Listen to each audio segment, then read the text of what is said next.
Hello guys, welcome back to the channel. In this today's tutorial, I'm going to show you how to get free ebooks on Google Play Books. Okay, first of all, we can open our Google Play Books application on our phone. If you don't have this application, you can get it on the Google Play Store. And then I'm just going to open it.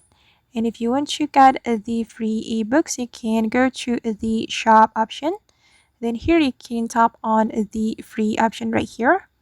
Okay, and there are a lot of free ebooks that we can read on the Google Play Books. We just need to scroll all the way to the right or to the left like this to find the book that we want to read. And for example, I'm going to read this book, so we can tap on the book and we can click on get for free. Okay, and just wait for a moment, guys. All right, and after that, we just need to click on read.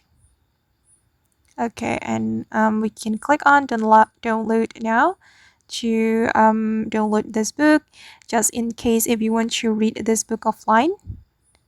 Okay, and after the book has been downloaded, you can read this book offline without internet connection.